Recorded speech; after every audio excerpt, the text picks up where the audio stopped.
대한민국 미래가 걸린 3대 메가 프로젝트가 닷을 올렸습니다. 이번 프로젝트는 대체불가 대한민국을 실현할 신산업정책을 마련했다는 점에서 역사적 성과로 기록될 것이라 확신합니다.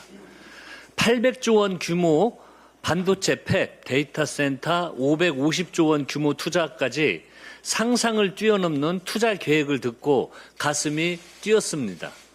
무엇보다 제조업 해외 유출의 흐름을 끊어내고 삼성전자와 SK 하이닉스 등 글로벌 대기업들이 대규모 국내 투자를 결정했다는 점에서 그 자체로 큰 의미를 가집니다.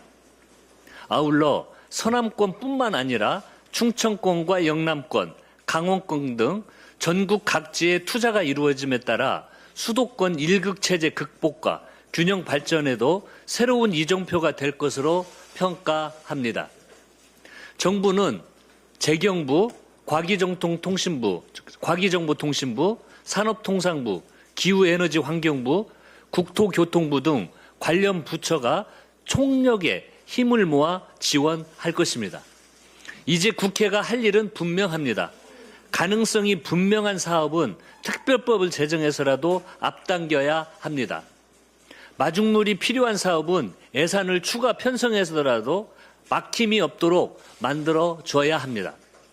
제22대 국회 후반기 2년 동안 대한민국 산업경제사의 길이 빛날 기적의 주춧돌을 닦았다는 평가를 받도록 만들겠습니다. 그런데 국민의힘 여전히 낡은 시대 관념에 갇혀 국가 미래를 발목 잡으려 들고 있습니다. 독재 경제의 발상이라거니 공직자와 민주당이 호남 토지 보유 현황을 공개하라며 막무가내식 의혹을 제기하고 있습니다. 국가 100년 대계를 두고 근거 없는 모략만 펼치고 있다는 점이 개탄스럽습니다. 생산적이고 타당한 의견 제시가 아닌 소모적인 발목 잡기를 시도한다면 국민께서 먼저 책임을 물을 것임을 명심하기 바랍니다. 오늘 2시 후반기 원구성과 총리 후보자 인준을 위한 본회의를 열겠습니다. 법사위를 고집하며 협상을 거부하고 명단 제출도 하지 않아 국회법도 무시하는 국민의힘을 더는 기다릴 수 없습니다. 끝내 명단을 제출하지 않을 때에는 언제고 국회법에 따른 의장님의 권한 행사를 통해서 독재라고 생떼를 뜨는 국민의힘이 하는 행태를 더 이상 두고 볼 수는 없습니다. 지금 국민의힘이 하는 행위들은 구태 정치의 바닥을 보여주는 떼쓰기, 우기기에 불과할 뿐입니다. 국회법에 따른 절차가 엄연히 있는데도 관습법을 들먹이며 아예 원구성을 막겠다고 합니다. 관습이 악용되어 악습이 되어버렸다면 일하는 국회를 만들기 위해 이제는 바꿔야 하지 않겠습니까? 민주당은 국민의힘의 상임위 편식과 국회의장 흔들기를 결코 용납하지 않을 것입니다. 이번 원구성은 이재명 정부를 뒷받침하고 민생 회복을 이루기 위한 제22대 후반기 국회의 첫 걸음입니다. 그 첫 걸음이 대한민국의 힘찬 대도약으로 이어질 수 있도록 국회법 절차에 따라 원구성을 완료하겠습니다.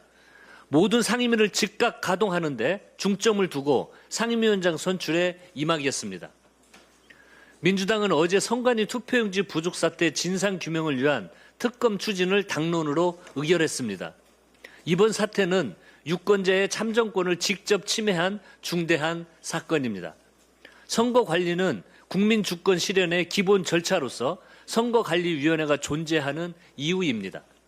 선관위는 높은 책임성과 전문성을 갖춰야 하기에 헌법에 의한 독립기관주의를 보장받아 왔습니다. 이번 사태는 선관위가 헌법적 책무를 제대로 수행하지 못했음을 분명히 드러냈습니다.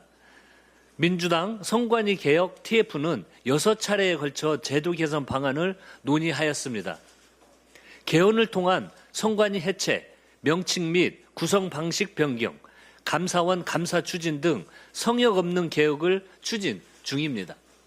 문제는 제도 개혁과 함께 이번 사태 책임을 묻는 일입니다.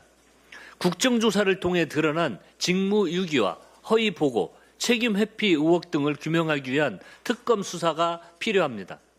민주당은 특검 필요성이 분명해지자 한순간 망설임도 없이 특검 추진을 당론으로 채택했습니다. 국민의힘도 더 이상 재선거 같은 허무맹랑한 정치 구호를 외치지 말고 진상규명과 책임자 처벌에 뜻을 모아주시기를 바랍니다. 민주당은 특검을 통한 철저한 진상규명으로 국민 참정권과 선거 신뢰 회복에 최선을 다하겠습니다. 이상입니다.